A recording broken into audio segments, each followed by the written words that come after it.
Olá, pessoal, sejam muito bem-vindos a mais um podcast da Protec Code. Hoje nós estamos gravando mais um episódio dos nossos podcasts. Quero agradecer vocês aí desse lado. Eu sou o Anderson, sou CEO da Protec Code. Nós somos uma startup e trabalhamos com a parte de tecnologia educacional para as escolas e somos uma startup incubada dentro da Universidade Uniso, da Unisutec. E com essa parceria nós estamos realizando mais um podcast aqui nos estúdios. Legal. Hoje nós estamos recebendo o professor Diogo Faustino, coordenador do curso de Engenharia da Produção. Então nós temos a felicidade de receber o professor aqui, coordenador do curso. Vou pedir para ele se apresentar para nós, para que nós possamos então dar início à nossa conversa de hoje. Bom, professor, primeiro, muito obrigado pelo seu tempo, pela sua presença aqui junto da gente no podcast. Queria que o senhor pudesse se apresentar para o pessoal, falar um pouquinho do senhor, para depois a gente poder começar mesmo o bate-bola e conversar. Joia, obrigado, Anderson. Bom, meu nome já foi dito, sou Diogo Faustino, coordeno o curso aqui da Engenharia de Produção, um curso bastante importante para a universidade, principalmente para nós. Minha trajetória, rapidamente para vocês, eu comecei há bastante tempo atrás na indústria, trabalhei já 25 anos na indústria, comecei na indústria gráfica, passei pela indústria de autopeças, que foi onde eu fiquei mais tempo, passei um pouquinho numa fábrica de pneus também, bem famosa, e atualmente eu trabalho numa fábrica de lubrificantes industriais, além de trabalhar na universidade, né? Os alunos dizem, bom, trabalha também ou só dá aula? Né? Não, então trabalhamos e damos aula. Então, são um pouco mais de 25 anos nessa carreira e na área acadêmica há 10 anos, já aqui na universidade como professor e coordenador. Tá, bacana. Mas vamos do começo para a gente poder entender quem é o professor Diogo Faustino, como que vem essa trajetória lá mesmo de criança para se tornar o que hoje o professor atua, né? Dentro dessa cadeia de engenharia de produção, também dentro da universidade. O senhor é nascido em Sorocaba? Eu sou nascido em São Paulo. São Paulo? Que lugar de lá? Na zona sul de São Paulo, certo. Ali em Veleiros, perto do Autódromo de Interlagos. Tá, eu sei mais ou menos onde fica. E daí você vem para cá? 2009, mais ou menos, eu vim para cá, transferindo a fábrica da empresa que eu trabalhava. Já trabalhando, se transfere de local de trabalho. Sim, fizemos um projeto importante, grande, que foi transferir a fábrica, que era em São Paulo, para Sorocaba. Certo. E aí, nesse movimento, eu vim morar aqui, já quase 15 anos. Né? Legal. E lá em São Paulo, o senhor estudou em escola estadual, escola privada? Fiz o ensino fundamental em escola pública, né? E depois, já para o colegial, né? O ensino médio, hoje em dia, ensino médio, num colégio particular, já trabalhava nessa época, então certo. Já consegui aí fazer o ensino médio particular, técnico já. E depois você veio a fazer a faculdade? Sim, aí fiz lá em São Paulo mesmo. Onde? Na Universidade Paulista. Tá, Unip? Unip, legal. Exatamente. Lá, engenharia mecânica. Né? E isso que ano? 2001 a 2005. Tá. Aí fiz estágio também, mas antes mesmo do estágio já trabalhava, né, na gráfica que eu trabalhei lá. E, bom, aí depois fiz o estágio também e a partir do estágio tive mais oportunidades aí dentro da indústria, né? Já uma indústria maior, então um estágio bastante importante aí para a trajetória também. E começou a estagiar em São Paulo? Lá em São Paulo, sim. Onde? Na Schaeffler, que hoje é Schaeffler, né? Tem Schaeffler em Sorocaba? Sim. A Schaeffler é uma das grandes indústrias aqui em Sorocaba, né? Indústria de autopeças. É um grupo grande, um grupo alemão. Uma empresa alemã com, talvez hoje, em torno de 70, 80 mil funcionários no mundo, né? Muitas plantas ao redor do mundo, tive a oportunidade de visitar muitas delas, Europa, Ásia, América, né? Então, todos os lugares. Trabalhei 18 anos lá na Schaeffler. Eles fazem peça de autopeças, no geral, são... Caminhão? Sim, também, caminhões, tratores, automóveis de passeio, até para a indústria aeroespacial tem produtos lá. Isso é bom. Mas eles fornecem também para as montadoras as peças? Sim, fornecem. Tem muito... Para qual tipo de carro, por exemplo? Todo o que você possa imaginar, sim. Os carros, os de passeio, qualquer marca? Muitas marcas. Não vou falar todas as marcas, né? Mas muitas marcas. As não principais... direcionada só para uma? Não. Sim, bem espalhado para as principais marcas aí que existem. Né? Eu já saí faz um ano e meio mais ou menos de lá, mas sei que continuam nessa. Tá. nessa linha. E essas peças têm núcleos específicos ou são vários núcleos dentro de um carro? Por exemplo, eu trabalho mais com a parte do câmbio, trabalho mais com a parte do escapamento. O que que é? Bom, durante muito tempo foi rolamentos, né? Tá. Talvez o produto mais famoso. Tá. Rolamentos. Então, rolamentos tem muitas aplicações. Então, câmbio, roda, transmissão no geral, né? Então tem muitas aplicações. Tem também componentes de motor, pivô, balancinho, tucho hidráulico, tucho mecânico, Sei. variador de fase. Tem Sei. embreagens também, que tem a marca Look, né? Certo. Que faz parte do grupo Schaeffler. Então, embreagens também são fabricadas lá. Né? Bacana. Então, Você ficou quanto tempo lá? 18 18 o quê? 18 anos? 18 anos. Puxa vida, 18 anos é bastante. Sim. E Bacana. antes disso, ainda 5 anos na gráfica que eu trabalhei lá, em São Paulo. Mas a gráfica nada a ver com... Era indústria, né? Uma indústria gráfica. Uma indústria gráfica. Uma indústria gráfica. Trabalhei em funções operacionais, fui operador de máquina, fui office boy, que hoje em dia nem se sabe mais o que é office boy. Você foi office boy, Anderson? Sim, Você foi também? Então, todo um mundo foi office boy. Na nossa época, todo mundo foi um office boy um pouquinho. Eu conto essa história para os alunos também, porque Sim. eu falo para eles... Hoje não existe mais, Vocês não sabem o que é office boy, porque mas o office boy levava cartas, levava coisa que hoje não ia no banco, paga a conta. Banco. Quem é que paga a conta em banco? Pois né? não existe mais. Foi assim que eu comecei. Muito bem. Então, antes de ser office boy, eu fui um operador de máquina, depois certo. fui office boy, enfim, fiz várias funções. Né? Certo. Mas depois eu estudava engenharia já, precisava fazer estágio, e aí migrei para Schaeffler, né? E aí fiz o estágio lá, depois tive a oportunidade de... E esses 18 anos na mesma unidade? Bom, não, porque a unidade de São Paulo era chamada FAG, que era uma parte do grupo, né, que fabricava rolamentos grandes, né? Então comecei lá, num segmento que fabricava os componentes, era ali na Zona Sul também, pertinho do Shopping SP Market, para quem conhece lá, perto do autódromo também, perto da minha casa, onde eu morava. Certo. Bom, aí eu comecei lá num segmento que fabricava os componentes para o rolamento, então esferas, rolos.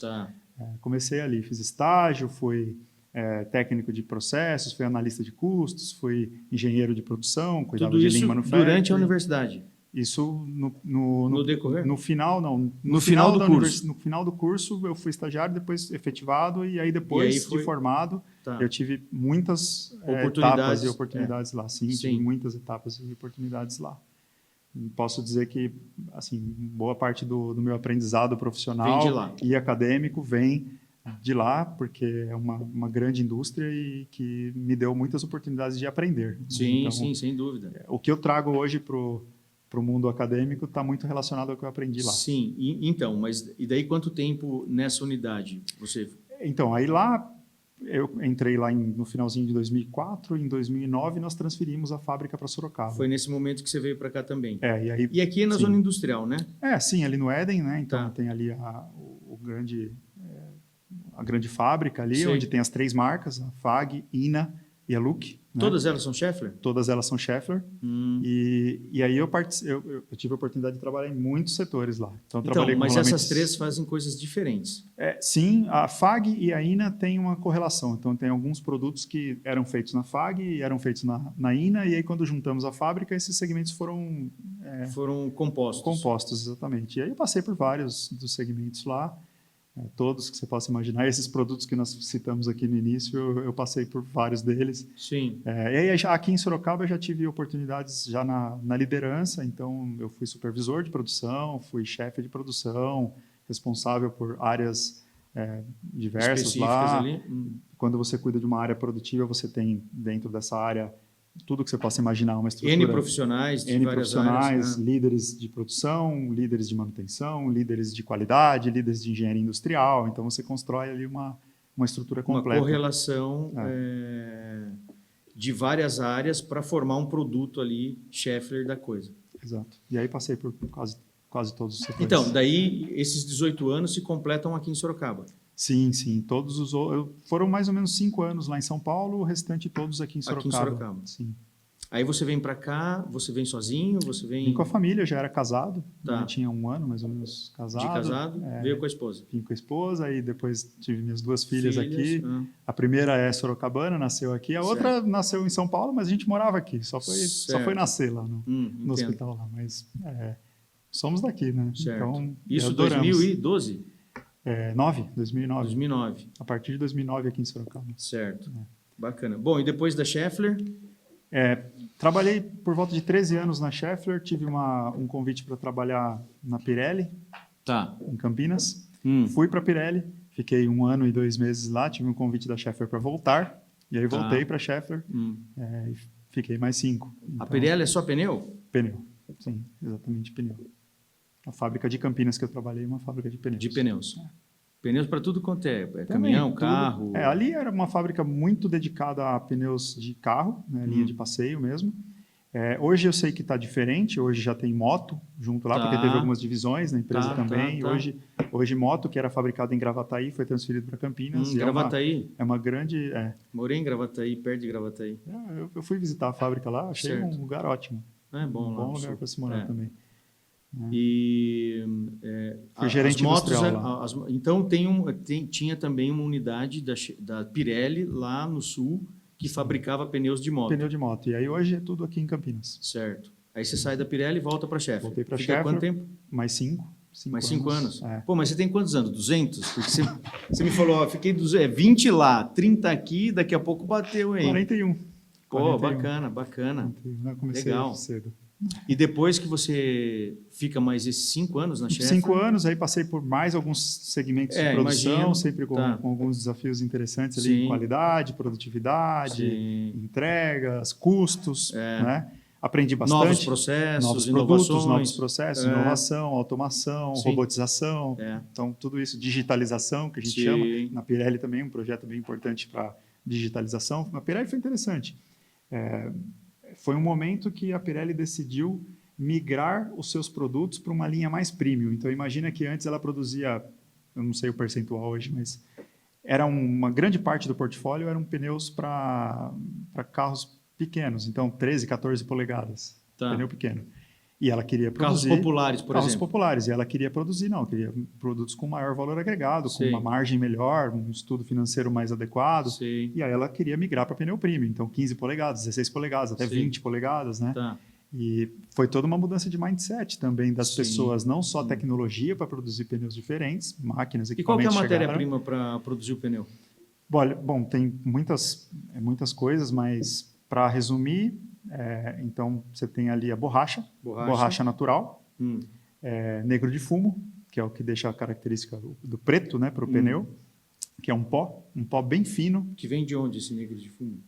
Tem fabricantes, né, tem as indústrias químicas que fabricam, né, mas a borracha natural vem da natureza. Mas a partir do quê? A borracha natural, a partir do petróleo, alguma coisa assim? Petróleo, sim. Derivação lá do petróleo, São derivações mesmo para então produzir. Vem a borracha, vem o negro de fumo, o que mais? Outros produtos, componentes químicos para dar essa liga, né, e acontecer. Aí tem como se fosse uma batedeira gigante do tamanho dessa sala aqui. Um líquido. Uma pasta. Não, a borracha vem como se fosse um cubo, um chicletão assim grande, super né? duro, um pouco sólido assim, e vai para dentro de uma batedeira gigante que junta tudo isso e faz uma massa, aí sim uma massa, e aí você pode imaginar uma lasanha. O pneu é como se fosse uma lasanha. Ele tem várias camadas. Então, ele tem a camada por fora ali que você enxerga do pneu, que é a banda de rodagem, tem os flancos, laterais, e tem o que vai dentro dele, que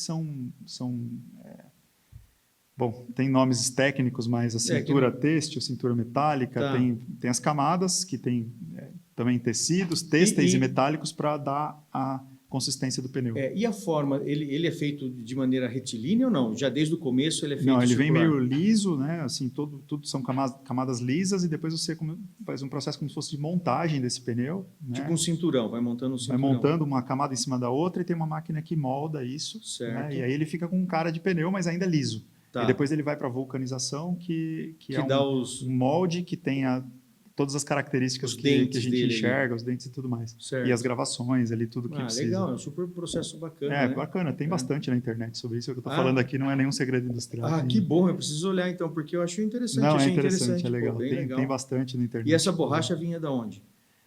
Tinha alguma coisa que era Brasil local, mesmo? mas tinha coisa importada também, algumas mais específicas. Mas tem um desafio interessante ambiental para os pneus, porque é bem nocivo aí o meio ambiente. Quando você vai descartá-los, né? Descartar, tudo mais. O que você pensa que dá para fazer com esses pneus? Não dá para fazer...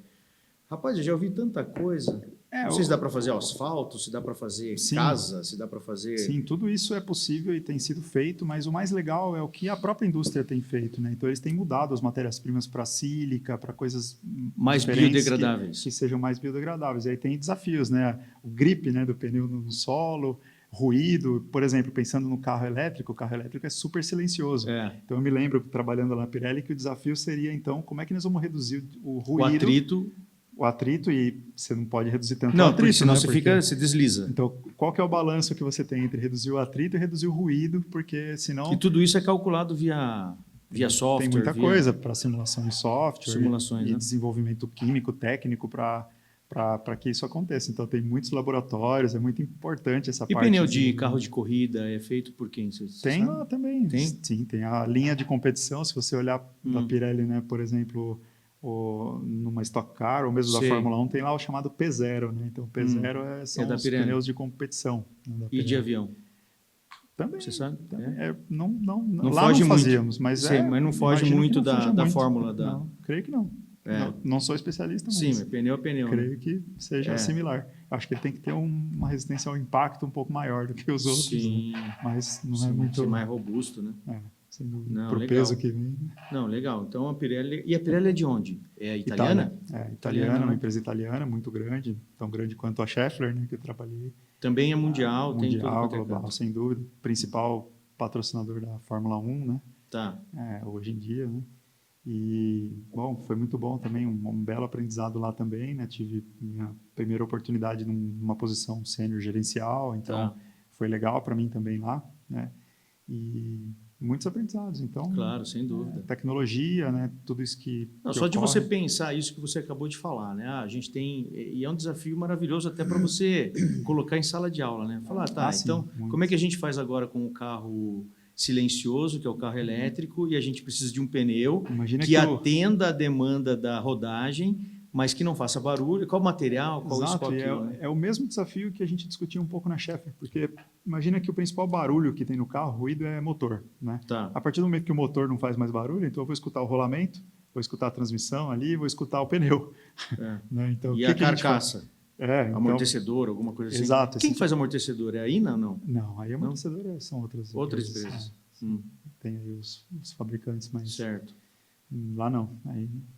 Então, mas imagina isso, né? Qual é o desafio de tecnologia para que não chame a atenção do usuário, do motorista? O barulho. A coisa ruim da coisa. E aí se fala de tudo, né? Mas gostávamos do ronco do motor, então vou ter que fazer no carro elétrico alguma coisa que seja agora virtualmente... Você tem um software lá que tem uma musiquinha roncando. Tem isso. Não é difícil. Já escutei falar isso. Bacana. Bom, então, Pirelli, depois Schaeffler 5 anos e depois? E agora Motul. Motul Lubrificantes, né? Um grande fabricante de... Motul é de lubrificante, né? Lubrificante de óleos, né? Óleo lubrificante, carro, moto... Tudo derivado de petróleo também? Sim. Aí óleos básicos, não tem bio, aditivos. Né? Não tem óleo... Tem os óleos... aditivos, alguma coisa assim ou não? Tem os aditivos, mas tem a própria base do óleo, que é o óleo básico, tem os óleos refinados, né? Que são reciclados, vamos dizer assim, né? Você pode, digamos, reutilizar os óleos. E vem de onde esses óleos? Não é de mamona, sei lá do que? Não. Esses óleos são, digamos, o próprio óleo que foi feito com a base do petróleo e tudo mais, você pode reutilizar, né? Refazer o óleo. E alcançar as mesmas características, inclusive. Mas então os óleos que você usa no motor, que você troca de 10 em 10 mil, é isso? Sim. Ele pode ser reciclado? Sim, existem óleos que podem ser feitos com óleo reciclado.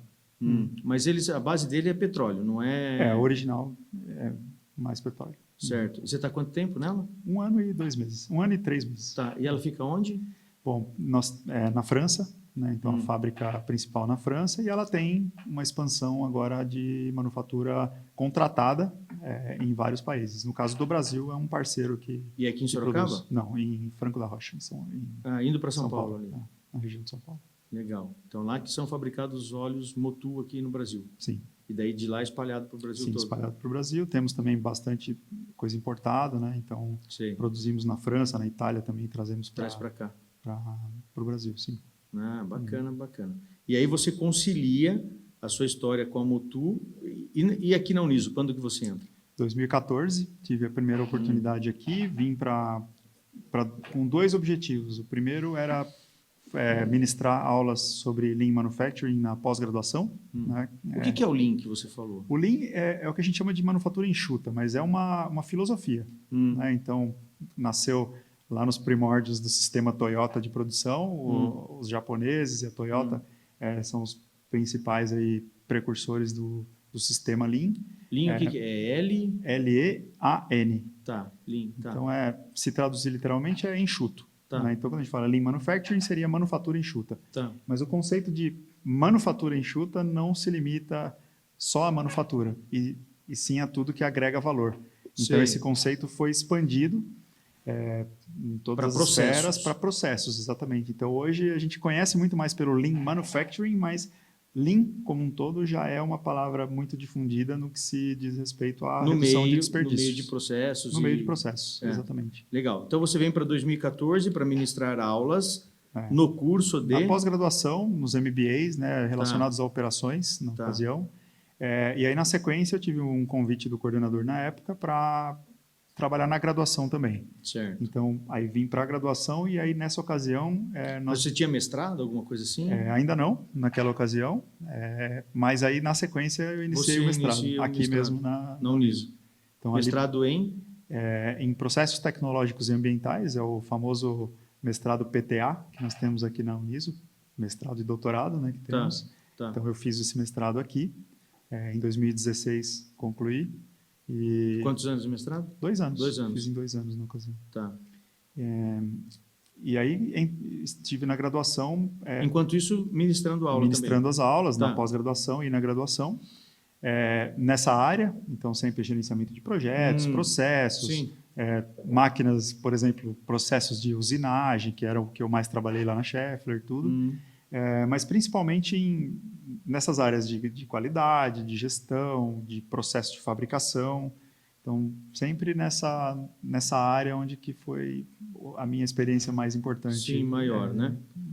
Na indústria mesmo. Certo. Aí você começa a ministrar essas aulas e como professor e tem algum momento que você se torna coordenador, é isso? Sim, aí eu trabalhei bastante tempo como professor, né? De 2014 até 2022, sempre como professor. Quando eu vim para... Mas o tempo passa para você, rapaz, como uma forma, né? Eu falo, nossa... Enfim... Para mim não cabe tanto tempo assim, meu. Cabe, não? Cabe. Mas vai. Dá sim. É só organizar direitinho. Pois que vai. E a família apoiar, né? Porque sem dúvida. O maior suporte é a família. É a família, porque você não, o dia a dia não consegue ali, né? fazer isso... Tudo sozinho, né? Tudo sozinho. Então, muitas vezes, eu não posso deixar de mencionar. Eu tive ocasiões aqui, eu tive muitas oportunidades de aulas, né? No meu início aqui, ali por 2015, 2016, eu cheguei a dar aula 5 dias na semana, trabalhando na indústria também, e aí eu precisei de ajuda. Minha esposa me ajudou muito a construir material, dar aquele tapa nas apresentações, quando a gente fazia análise de TCC, algum suporte aí também para organizar tudo. Do tempo, né? Não fazer o trabalho efetivamente, que obviamente tem que ser feito por mim, mas assim, ela me ajudava muito a construir, sabe, pesquisar um pouco alguma coisa para eu chegar e só montar. Então ela também estudou bastante, fez... minha esposa é biomédica, mas ela também fez pedagogia, então ela tem ali Mas ela circulou por aqui na Uniso também? Não, aqui na Uniso não, mas outras áreas, e aí conseguiu me ajudar. Mas hoje ela trabalha num pequeno negócio e tal, mas na ocasião não, então ela cuidava das minhas filhas, né? Eu tenho 2 filhas. Sim. E qual a idade? 9 e 13. 9 e 13, legal. Já estão grandes. Mas nessa ocasião a maior era pequenininha e a menor não existia, depois chegou. Né? Mas minha esposa me ajudou bastante nessa parte, assim, para conciliar. Então não é sozinho. Porque imagina o tempo todo, né? É muita coisa para resolver.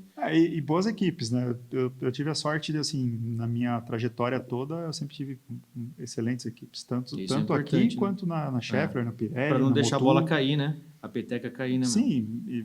Questão do tempo, questão de otimização do seu tempo ali de resolução. Exato. De repente, você como um líder não conseguir ter o suporte de uma boa equipe, ou mesmo de não delegar bem, de não fica mais difícil. Então, eu sempre tive essa sorte de ter boas equipes do meu lado e isso é ótimo. Aí me ajuda a conciliar. Sem dúvida nenhuma. Bom, então em algum momento você se torna coordenador. Você falou que foi até 2022. 2022, eu tive essa oportunidade para coordenar o curso aqui de engenharia de produção.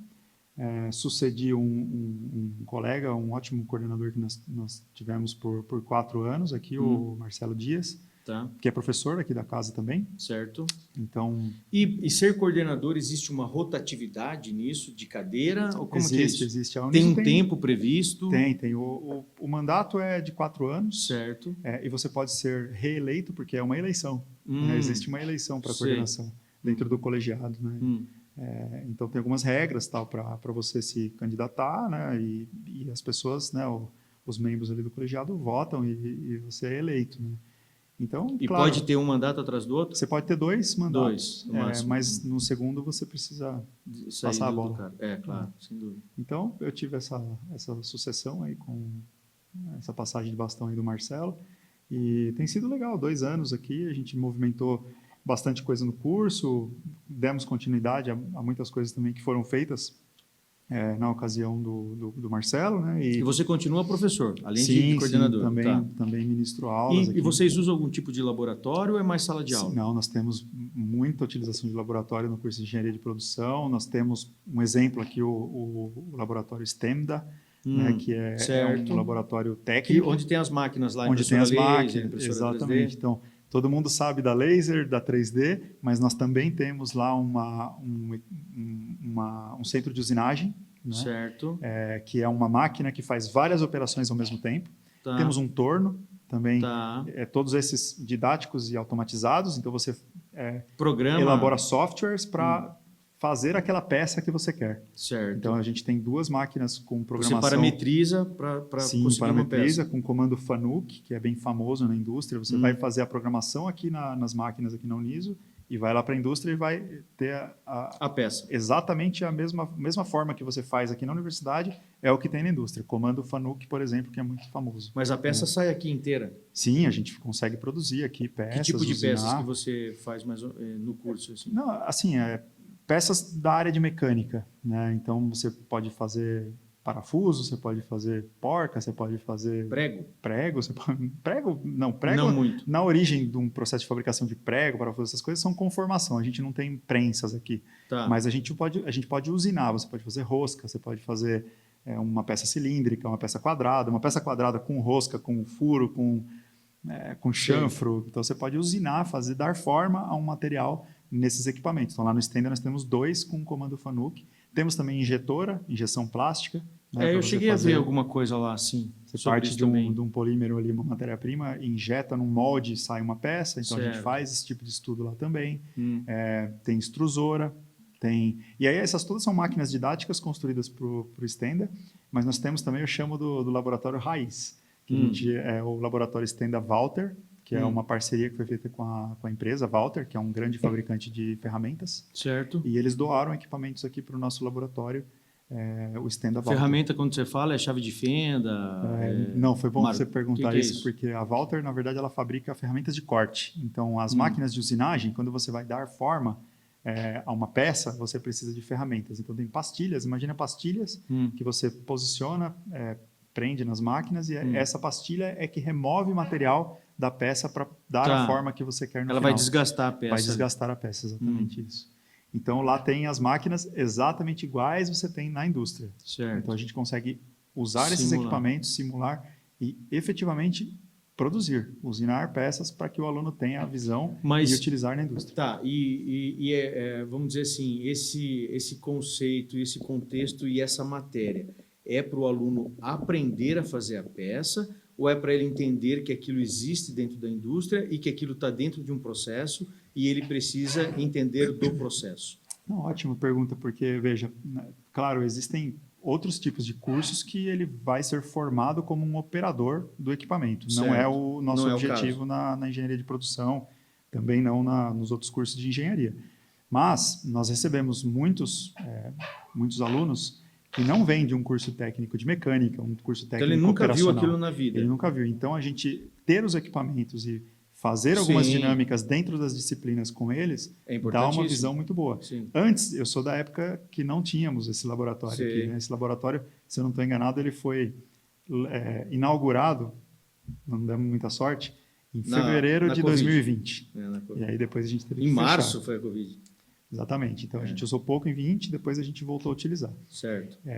Antes, a gente buscava muitas parcerias com com empresas para que os alunos pudessem ver e tudo mais, visitar, que não é muito fácil, né? Era um desafio para os professores. É menos cômodo, vamos dizer assim, tem uma logística maior para que o aluno chegue até lá. Claro, a gente tinha que levar, usava o ônibus, fazia... Mas, assim, a Uniso tinha uma preocupação com isso também, tanto que tinha parceria com a Walter. Então, os alunos poderiam ir até a Walter, tinha um professor que ficava alocado lá e a gente conseguia fazer isso também, né? Mas hoje, tendo aqui o laboratório, tem na manga da blusa. Várias disciplinas a gente usa, eu uso, tem muitos colegas que dão aulas de disciplinas de processo de manufatura, né? E eles utilizam os equipamentos para fazer. Legal. Bom, então... eu queria falar um pouquinho com você também sobre quais matérias que existem, né? Antes você estava falando um pouquinho para mim dos módulos que existem hoje, né? Dentro do curso de Engenharia de Produção, que devem ser os eixos de estudo para que você desenvolva em cima daquelas ideias. Você falou que tinham 10 componentes, né? 10 módulos que vocês trabalham como um todo. Você pode citar alguns e a gente conversa um pouco? A gente tem a Engenharia de Produção, um curso bem diversificado, né, em termos de aplicação e de espaço para as carreiras dos alunos. Isso vem muito desses módulos mesmo que estão definidos para o curso. Então, para dar alguns exemplos, né, nós temos Engenharia do Movimento. O que é Engenharia do Movimento? Então, engenharia do Movimento. Então, veja, tudo que se movimenta, né? Só que na Engenharia de Produção a gente tem várias coisas em movimento. Por exemplo, movimentação de materiais. Então, a gente precisa... entender como transportar um material dentro do processo de produção. Por exemplo, transportar. Até é legal, tem alguns memes na internet que falam, né? Logística é mover produtos de A para B. E aí o profissional de logística te dá aquela olhada assim. Não é bem isso, certo? Tem muita ciência na logística, na cadeia de suprimentos, mas você precisa aprender a movimentar bem. Talvez tenha material que você precisa transportar numa certa temperatura ou pressão. Temperatura, pressão, mas assim, você também pode pensar em qual é a melhor posição para um centro de distribuição ou qual é a melhor forma de você colocar fazer uma estocagem de material. Qual é o tipo de embalagem mais adequado para transportar um material? Porque embalagem a gente pensa, você vai no supermercado, tem a embalagem do produto. Aquela é uma das embalagens, mas você tem embalagem primária, secundária, terciária. Então, quais são as embalagens que são necessárias existir para que aquele produto chegue no fim da cadeia de valor e atenda o... Sim, porque a embalagem não é só para o produto final, é para toda a cadeia, né? Você tem ali subprodutos até chegar no produto final que também precisam de embalagem, que não chega aos olhos do consumidor final, né? Exato, então isso é engenharia. Como é que a gente faz a movimentação de tudo isso? Como é que a gente faz isso acontecer? E uma coisa muito boa que tem acontecido já há algum tempo aqui na Uniso é a questão do projeto integrador. Então, todo módulo... Então, por exemplo, a gente falou engenharia do movimento. Então, as disciplinas desse módulo estão relacionadas a movimento. Vai ter uma disciplina também que chama projeto integrador, e o objetivo dessa disciplina é que a gente pegue os conceitos de cada uma das disciplinas e aplique num projeto. Certo. Então, não tem aquela história mais de o aluno chegar no mercado de trabalho e pergunta-se para ele, bom, você tem experiência? Ele fala, não, nunca trabalhei. Não, você tem experiência, você fez um projeto e você aplicou a metodologia e você teve resultados, você quantificou, você mediu com indicadores, então tem todo um traçado, a gente ensina os alunos a fazerem business case, né? Ou seja, construir o projeto, aquele cenário projetado, né? E mostrar dentro daquela área. Dentro daquela área específica daquele módulo. Do engenharia de movimento, do engenharia de movimento. E aí você passa por outros, por exemplo, qualidade e produtividade. Então ele vai aprender ferramentas da qualidade, ele vai aprender ferramentas de produtividade, vai ter... E essas ferramentas servem tanto para não perecíveis, duráveis, não duráveis, perecíveis? Como que é isso? Assim, aí você está citando materiais, né? Então, a gente explora materiais também na engenharia de produção. Nós temos até uma disciplina que se chama Explorando a Matéria. Projeto Integrador Explorando a Matéria. Sim. É bem... num módulo que tem disciplinas como ciência e tecnologia dos materiais. Então, a gente estuda o comportamento de materiais metálicos, não metálicos, e qual é o comportamento dele ao longo de um processo. Então, esses estudos nós também fazemos. Então, agora você imagina somar as duas coisas. Eu estudei os materiais e eu estudei como movimentar produtos e materiais. Então, eu somo essas coisas para que eu tenha um produto final Sem dúvida. qualificado. E a qualidade e produtividade, aí você está falando de processo ali, de... Sim, de processo. Exemplo, eu preciso acompanhar a qualidade de um processo de manufatura. Vamos direcionar para a indústria, por exemplo. Né? Então, quais são as ferramentas para investigar causa de problemas? Então, nós demonstramos todas as ferramentas da qualidade para que os alunos saiam daqui qualificados a chegar num chão de fábrica ou num processo de serviços ou num fluxo de informações ou até num processo administrativo. E quando ele se deparar com um problema, com um defeito, com um desafio de tempo ou com um desafio de qualidade Ele tem no alguns produto, horizontes para tentar pensar e sair daquela situação. ele fala, como é que eu mapeio causa raiz? Como é que eu descubro causa raiz? Então, ele pode trabalhar ferramentas da qualidade, saber preencher um 8D, que é um documento para resposta a reclamações de clientes ou problemas de qualidade, ou até mesmo fazer projetos Seis Sigma. Que é? Seis Sigma é um método, né, uma metodologia que surgiu na década de 80 ali, muito relacionada à qualidade, para reduzir variabilidade de processo. Todo processo tem variação. Sei. Todo.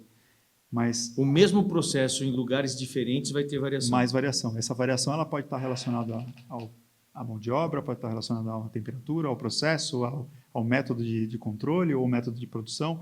Então, você precisa saber investigar isso. E a metodologia Seis Sigma, ela dá ajuda as práticas e as ferramentas corretas para investigar a causa e resolver problemas. Então, é uma ferramenta super poderosa e nós temos uma disciplina específica para formar o aluno em Seis Sigma, que é um grande valor, um dos motivos pelo qual eu vim para a Uniso, para escrever sobre esse material construir a disciplina de Lean e de Seis Sigma, que andam paralelos. Antes da gente dar continuidade aí nas matérias, eu quero saber de mais delas também.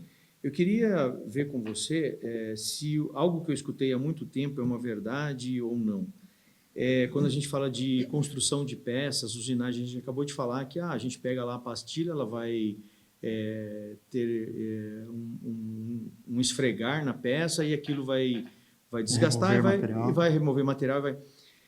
Há muito tempo atrás, eu acho que foi até no Senai que eu tive essa escuta, que alguém do Senai lá na época falou, olha, agora com a impressora 3D a gente começa a ter um ganho nesse sentido. Por quê? Porque quando a gente fala de, não sei se o termo é usinagem mesmo, de fazer a peça, do jeito que nós estamos fazendo hoje, nós desgastamos a peça, então nós perdemos material. E agora com a impressora 3D, a impressão 3D, essa nova tecnologia... Manufatura aditiva. A gente não perde mais, porque o que você injetar ali é o que vai ser gasto. Exato. Isso é uma verdade. É uma realidade. Para vários materiais. Para muitos materiais. Mas isso para aço é verdade também, para ferro? Já existem estudos para isso. Até para construção civil existe impressão hoje em dia. Sim, né? Sim, sem dúvida. Então, é uma realidade, isso vem. Né? Creio que não seja um desafio pequeno. Sim. Para fazer com aço. Porque com as mesmas... como é que você vai? Você precisa primeiro o aço ele não pode estar solidificado, né, para você num primeiro momento, né? Exato. Esse é um dos pontos, mas tem também as características, vamos dizer, de ciência e tecnologia dos materiais, né? Então, onde a gente estuda isso. Você precisa saber qual é o tipo de comportamento que esse material vai ter depois de um tratamento térmico, certo? Né? Porque muitas vezes você tem que alcançar a dureza que o material, pela temperatura ali. Que o material puro não consegue alcançar, então você precisa fazer processos de tratamento térmico. Então, dependendo do que precisa ser feito, né, qual produto precisa ser feito e qual é a aplicação, precisa se estudar. Ele vai demandar diferentes aplicações, diferentes processos, né, para ser feito. Sim. Mas, sem dúvida nenhuma, é um avanço e tem que se perseguir. Porque, de fato, a usinagem você está desperdiçando. Você está aquele material, ele não volta de alguma forma? Volta. Muito da rejeição de materiais nas indústrias hoje vão para reciclagem. Né? Se você passar aqui na Castelo pela Gerdau, por exemplo, hoje em dia eles têm árvores na frente, então você não consegue enxergar. Mas no passado você conseguiria ver as montanhas de aço lá, que eu imagino que sejam os rejeitos, né, da indústria para voltar para reciclagem. Né? E aquilo volta a ser material in natura, como chegou numa peça? Não. Por isso que tem classes de materiais, né? Então você tem aços de diversas classes, e essas classes elas determinam qual é a qualidade daquele material para determinadas aplicações. Exatamente. Dependendo da aplicação, você precisa de um aço mais nobre ou menos nobre. Sim. Então, por isso que tem as classificações. Tá? Então, eventualmente, você não consegue refazer um aço com o material. Não vai voltar a ser in natura, ele vai dali para frente. Exato, exatamente. Mas também existem objetivos dos quais você não precisa daquele in natura, você precisa do cara... Por isso que isso volta, né? Eu me lembro, a Schaeffler fez um projeto, foi muito... Mas volta com temperatura, volta a ficar líquido, volta a ser uma peça? Sim, volta. Aí as grandes indústrias do aço retrabalham a ponto de recuperar e devolver para as indústrias, né? Só depende da aplicação depois. Certo.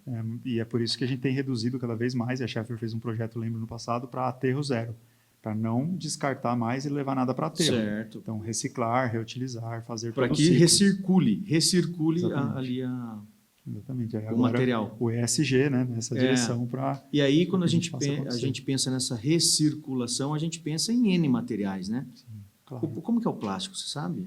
A vida do plástico? O plástico tem o mesmo ciclo.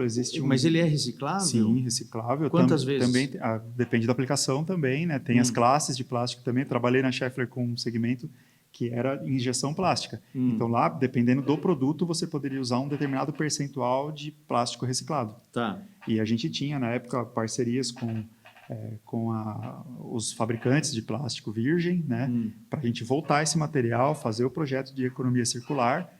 E isso é bom para todo mundo. É bom para nós que não descartamos, é bom para o planeta, é bom para a empresa que faz o virgem também, porque ele não tem que buscar. Então, tudo isso é um esforço menor você pegar algo que já está no mercado e retrabalhar aquilo como reciclagem do que você buscar matéria-prima, fazer todo o processo. Né? Exato, você conhece a origem. Né? Então, você forneceu um virgem, fez um processo, saiu um rejeito da fábrica e você volta para você. Conhece a origem, conhece o fluxo inteiro. Né? Sim. Então, é muito mais confiável. Mas 100% do nosso plástico podia ser reciclável? Olha, eu não sou o especialista para falar dessa área, mas o que eu vejo é que, hoje em dia, grande parte do plástico é um material reciclado. Mesmo sacolas? Sim, sacolas principalmente. Tem muito disso é reciclado, né? Para virar sacola de novo? Para virar sacola de novo, essa sem dúvida. O desafio das sacolas hoje em dia, eu tenho visto alguns artigos e até postagens, né? Ontem mesmo eu vi uma postagem do Eduardo Banzato, que é um ídolo na área de logística e tudo mais. Ele postou uma sacola solúvel. Então, imagina que ela sirva para você movimentar, mas que se ela for mal descartada e tudo mais, ela for para o meio ambiente, na hora que chover, ela vai se dissolver. Vai ser degradada. Então, são desenvolvimentos por isso que a gente pensa que o pessoal está pensando em fazer sacola com mandioca, com, enfim, N produtos de matéria-prima que são recicláveis, que são biodegradáveis, justamente por isso, né? Porque se a gente for pensar, cara, a quantidade de rejeito que a população consome e coloca no meio ambiente todo dia... Exato. Cara, eu vejo pela minha família, são 3 pessoas, é muita coisa. Muita coisa. É muita coisa de plástico, de... e para onde vai isso, cara? Para os lixões, para os aterros? E esse é um ponto interessante, puxando para o Lean, né, que a gente fala. O Lean, na nossa disciplina aqui, e em toda essa construção do raciocínio, né, da manufatura enxuta ou do processo enxuto, né, a gente fala de mapeamento de fluxo de valor. Então, seria você mapear um processo. Mas onde é que esse processo começa e onde é que ele termina? Então, a gente sempre fala na disciplina, eu ministro essa disciplina em específico, e a gente sempre fala, bom, você vai mapear o que você achar que deve, mas quanto mais amplo for, mais oportunidades você enxerga, né? Então, exemplo, empresas de... E mais seguro você está dentro da cadeia. Exato. E oportunidades que você enxerga são muito boas. Exemplo, eu vou citar um exemplo da Unilever, por exemplo. Eu tenho um artigo e um vídeo da Unilever que ele mostra todo o trabalho que foi feito para desenvolver saquinhos de chá utilizando produtos biodegradáveis de forma que, se ele for mal descartado pelo consumidor final, isso não agrida o meio ambiente. E com isso a empresa consegue angariar incentivos, reduções de impostos e tudo mais, porque ela fez um bom mapeamento de fluxo da cadeia dela profissional a ponto de garantir que, mesmo no erro humano da ponta da cadeia, do último consumidor, isso não vai afetar. Então, mapeou a cadeia de valor, definiu o que era problema e determinou quais são as ações de produto lá no início da construção do produto, do projeto do produto, para que não gere impacto. Eu particularmente vejo que assim, é muito importante a gente pensar em produtos, principalmente para o consumo humano, assim, produtos com matérias mais biodegradáveis, porque eu imagino assim, cara, o mundo todo fazendo isso todo dia. Meu, como que o planeta vai aguentar respirar? Não vai aguentar. É muita coisa, é muita coisa. Então, pelo menos para o consumo do dia a dia nosso, nós precisamos, tipo, quando é um objeto mais durável, tudo bem, eu vou fazer uma janela de plástico. Legal, a janela vai ficar lá por anos, né? Você não vai trocar todo dia. Mas, pô, um copo, gira, né? um copo, uma sacola, uma embalagem, tudo isso a gente precisa pensar de uma maneira um pouquinho mais diferente. Um pouquinho diferente para a gente poder sair desse looping que está maluco, né, meu? Se a gente pensar no mundo todo descartando lixo todo dia, é muita coisa. É algo absurdo. E esse é o desafio. Mapear para entender onde é que está o maior desperdício e definir ações que realmente resolvam o problema. Pois né? Não que só minimize ou que... não dá mais só para minimizar. Não dá para postergar. Precisa resolver. Vou aumentar a vida. Não, a gente precisa evitar realmente a geração. Sim. Né? O meu mestrado foi nessa área também. Não, legal. E é duro a gente pensar também, tipo assim, a gente vai conscientizar as pessoas para não consumir isso. Meu, vai ser muito difícil. Acho que é mais fácil inventar alguma coisa que realmente não agrida tanto o meio ambiente e elas consumam do jeito que queiram, do que a gente falar, você não vai mais pegar copinho de plástico ou qualquer coisa assim. Né? Educação, sacolas e tal.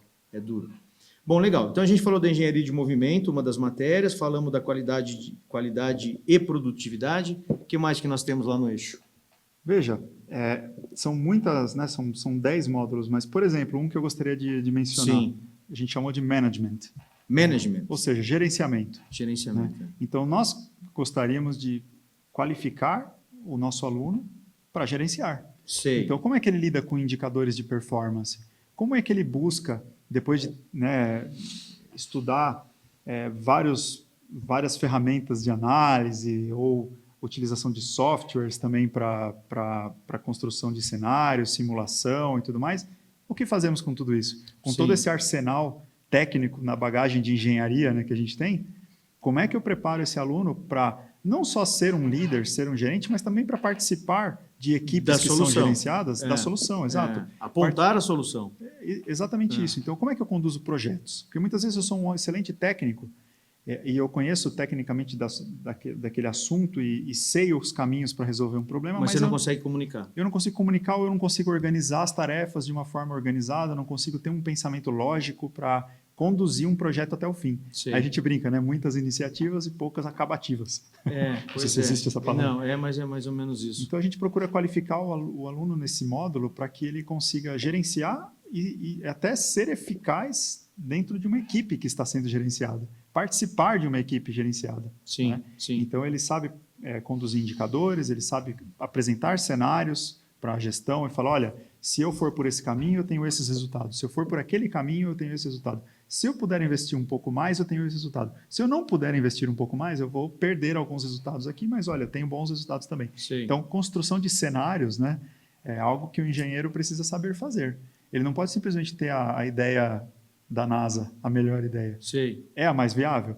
Qual é o esforço e qual é o benefício que isso traz? Ele precisa saber priorizar e direcionar. Então, esse módulo é um módulo bem interessante que a gente faz, os alunos ficam felizes muitas vezes porque muitos deles já estão trabalhando e às vezes não conseguiram alcançar algum sucesso porque faltou esse traquejo com o gerenciamento de atividades ou de indicadores. E dentro do curso você trabalha alguma coisa, eu vejo que assim, o projeto integrador, acho que traz isso, porque a gente precisa também trabalhar uma certa oratória desse aluno para que ele saiba se comunicar dentro de equipes, por exemplo. Né? Sim. Porque você tem aquele cara que faz a coisa técnica muito bem feita, mas ele não fala. Então não adianta, como é que a gente vai fazer? Hoje é muito trabalho em equipe, são muitos setores que se conversam para produzir um certo objetivo final. Né? Sim, os módulos eles são originalmente técnicos, mas estamos falando de engenharia.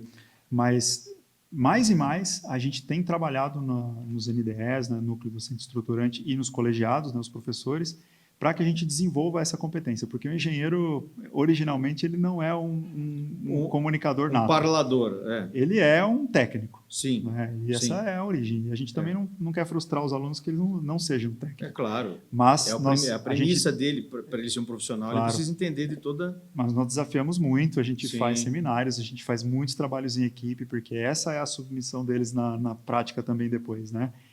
E o próprio projeto integrador, como você bem mencionou... Porque ele precisa expor a ideia todo dele. Todo semestre, né? A gente tem um grande evento, inclusive próximo sábado agora, dia 8 de Pois junho. eu fiquei sabendo agora, né? Um grande evento, todos convidados aqui na universidade. Sim. Todo mundo vai apresentar, todos os cursos. Então, a engenharia de produção, obviamente, estará lá no Stenda, mas todos os cursos estarão apresentando o projeto. Então, eles têm que falar, eles têm que demonstrar todo o trajeto até se fazer entender. Se fazer entender, orientar para os próximos passos.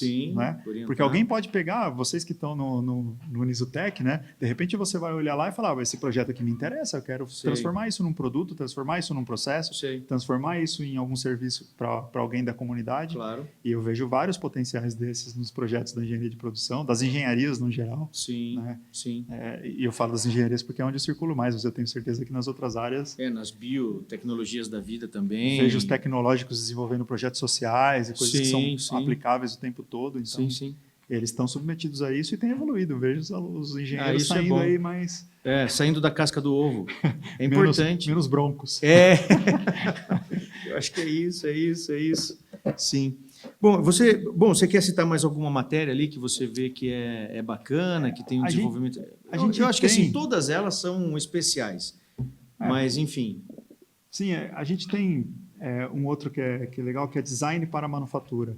Então, como é que a gente planeja a manufatura, por exemplo, indo mais especificamente para a produção industrial ou manufatura. Então, a gente tem o desenvolvimento de produtos. Então, como é que o engenheiro de produção... Fala assim, produção é produtividade, é eliminar os desperdícios, é alcançar um resultado. Mas ele também precisa ser um planejador. Ele também precisa... Me dê um exemplo prático do design de manufatura, por exemplo. Desenvolvimento de produto, por exemplo. A pessoa que trabalha na área de desenvolvimento de produto, que essencialmente muitas vezes vem da engenharia mecânica ou até de outras áreas, muitas vezes... E quando você fala produto, é uma peça de um carro? Uma peça de um carro, por exemplo. Vamos lá falar de um pneu. Aerofólio, qualquer coisa. Pneu.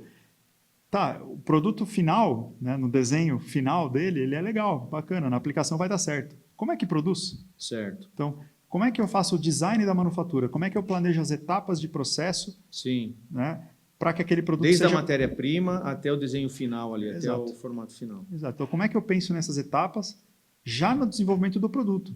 Porque não adianta eu inventar um produto... inexistente. Ou que não possa ser produzido, que não possa ser manufaturado ou que não seja viável. Sim. Né? Então, tudo isso entra na equação. Tudo isso entra na equação. Então, como é que eu planejo essa manufatura? Como é que eu faço isso ser viável a ponto de alcançar resultados de mercado, passando aí pela parte econômica, financeira. Então, qual é a margem de contribuição, margem de lucro para esse produto? Com esse processo de manufatura, naquele outro cenário, como vai ser? Então, esse é o design para a manufatura. Certo, bacana.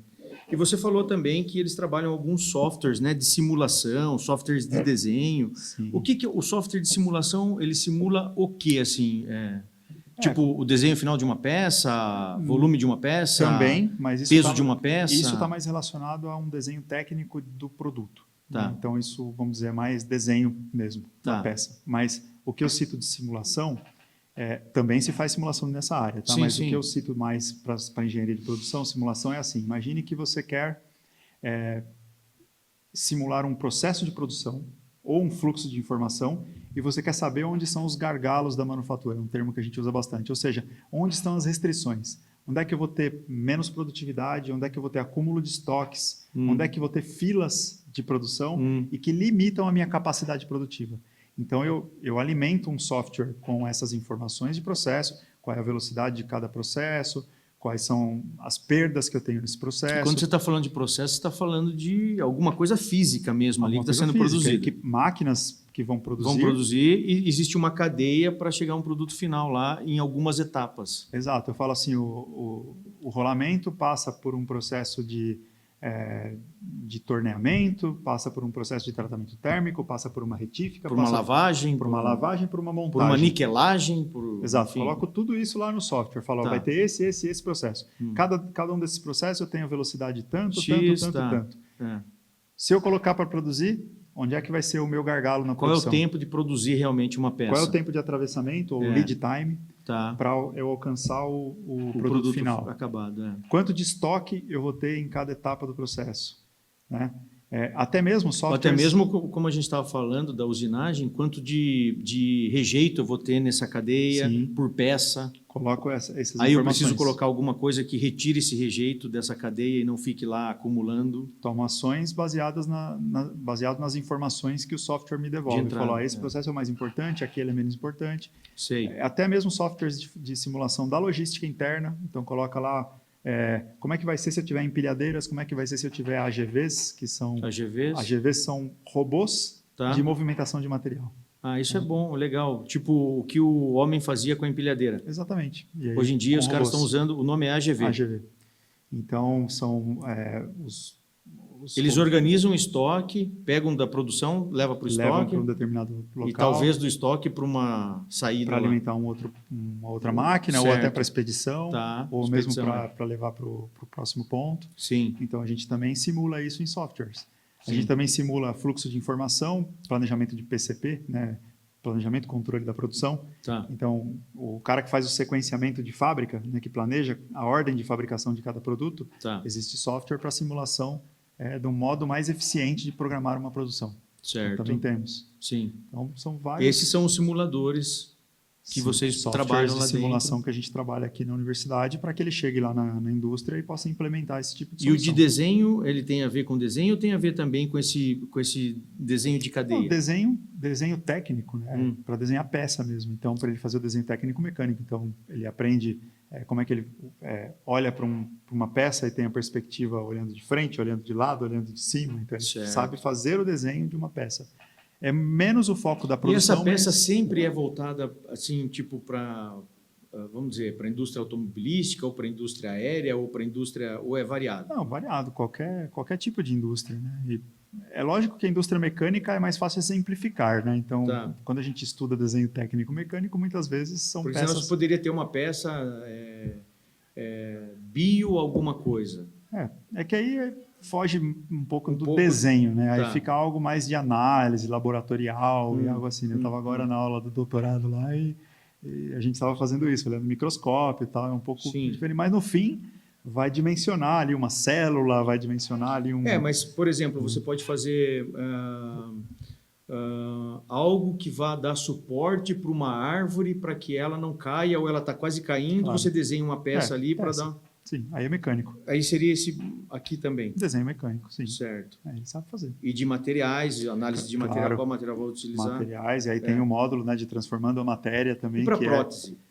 Também, que tipo de material vai ser utilizado? Tem que ser um material leve, porém resistente, porém maleável. Então, quais são os materiais confortável para a pessoa? Exato. Quais são os materiais que são adequados para esse tipo de aplicação? Tem projetos aí no Stenda, se você for lá, você vê prótese para mão, né? Eu acho que eu vi já alguma formação dos dedos, por exemplo, da mão. Para a pessoa poder pegar um copo, alguma coisa, uma maçã, uma fruta. Exatamente.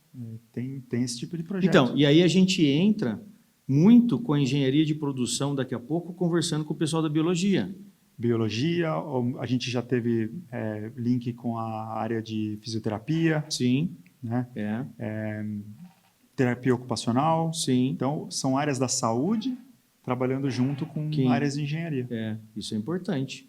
É isso que faz as áreas se desenvolverem ainda mais. É essa conurbação de conhecimento, né? Eu estava te contando, como o estudo de processos não está só relacionado às engenharias, a gente teve recentemente um convite para participar da Semana Acadêmica da Biomedicina e a gente foi falar de Lean, como melhorar processos na área da saúde. Certo. Então, foi feito também. E isso é para hospitalar? Hospitalar, clínica, tudo que é processo, tudo que tem uma sequência pode ser estudado e melhorado em relação a desperdícios. E isso de produto ou de serviço também? Também serviço, claro. Serviço também, às vezes a gente acha que não, mas os serviços têm também uma etapa e tem uma infinidade de tipos de desperdícios no fluxo de informação para serviço. Sem Tem dúvida. metodologias específicas para estudar Pra fluxo cada- de informação.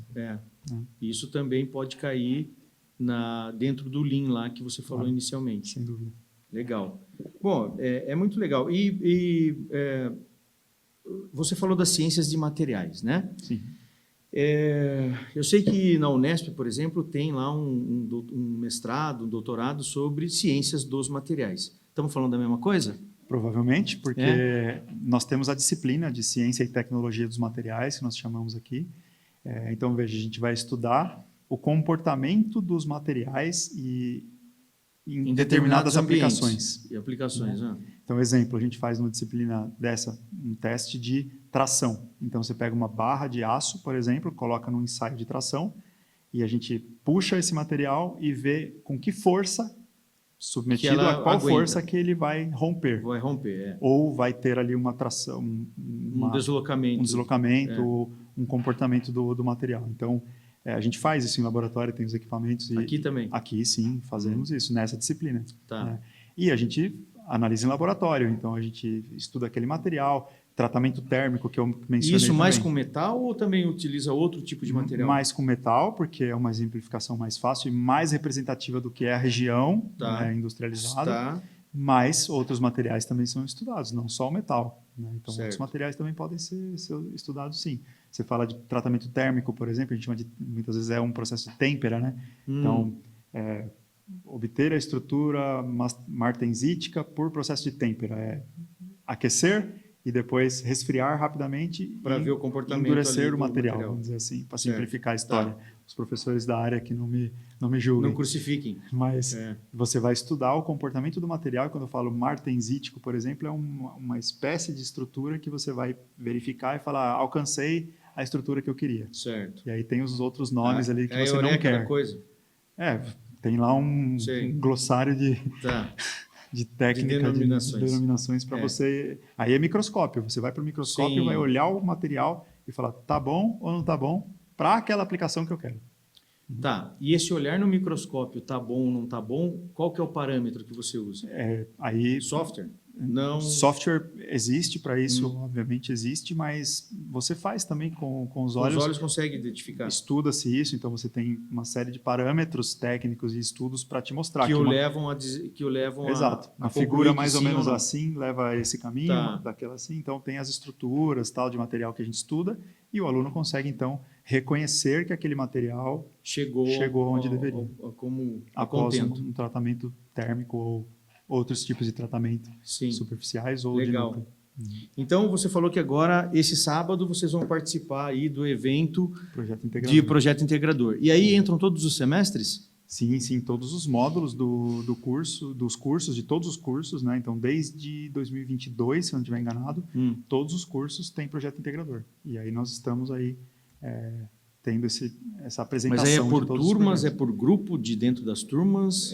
Todo módulo tem a disciplina de projeto integrador e aí tem lá alguns grupos dentro dessa disciplina. Dependendo da quantidade de alunos, você tem lá 2, 3, Mas, por exemplo, eu sou de uma turma de engenharia de produção. Isso. Eu vou escolher alguma coisa ou alguma coisa me é delegado? Você está no módulo de engenharia do movimento. Porque não são todos os módulos ao mesmo tempo. Não, é uma espécie cada semestre tem quantos módulos? Um módulo. Um módulo. Um módulo. Certo. E aí o aluno está lá submetido àquele módulo, tem todas as disciplinas, ele faz um projeto relacionado a elas. E daí esse aluno faz a turma toda ou divide-se a turma em 4 grupos, 3 grupos? Depende da quantidade de alunos, mas geralmente divide-se em grupos. Alguns grupos, 5 alunos, 7 alunos? 5, 7, 8 alunos, e eles desenvolvem o projeto e apresentam. Tá. E esse projeto é físico também? Físico. Bom, aí vai depender de cada área, mas boa parte deles são físicos. Certo. Se você chegar aqui, vai ver as coisas vai físicas. Ver peças vai ali. Ver peça, vai ver robô, vai ver o pessoal da fono traz a orelha lá. Legal. É interessante, bacana. Muito interessante. Eu circulo em outras áreas olhando ali sim, também. É ótimo. É físico, o negócio não é PowerPoint, não. Certo, isso é bom. É porque é a tal da experiência da coisa ali, né? Exato. Bom, tem mais alguma matéria aí que você acha que é legal a gente dar uma faladinha? Acho que passamos por boa parte pelas principais. aí, pelo tempo que tem. Joia, bacana. Bom, Então, fica o convite, como você falou, para que nesse sábado agora, né, depois de amanhã, o pessoal venha... e o pessoal de fora pode também? Pode, claro. É É aberta a aberto, universidade? sim, sim. Chega cedo porque enche, né, Certo. estaciona e tal. Sei. E todo mundo convidado. Venham Qual que é o conhecer. horário? Das 8 ao meio-dia? 9. 9 ao Das meio-dia? 9 vai até a parte da tarde, se não me engano, até as 4, 5 da tarde. Tá. Todos convidados. E é excelente que venham pessoas de fora da comunidade toda, porque Claro. venham conhecer a estrutura da Uniso, venham conhecer o potencial acadêmico e profissional que existe aqui. E também o que os alunos estão fazendo, né? O que eles... E a população como um todo pode ver, Sim, né? claro, todos. Independente. Independente, todo mundo. Não, bacana. E, bom, então, todos convidados a participar aí do evento que vai acontecer agora nesse sábado, onde os alunos colocam os seus projetos semestrais para uma amostragem, né? Uma amostragem para o público, de certa forma. Eu acho que o nosso papo foi bacana. Claro que tem muita coisa para se falar, quando a gente começou a falar de pneu ou de qualquer outro material, tem muita coisa a ser explorada.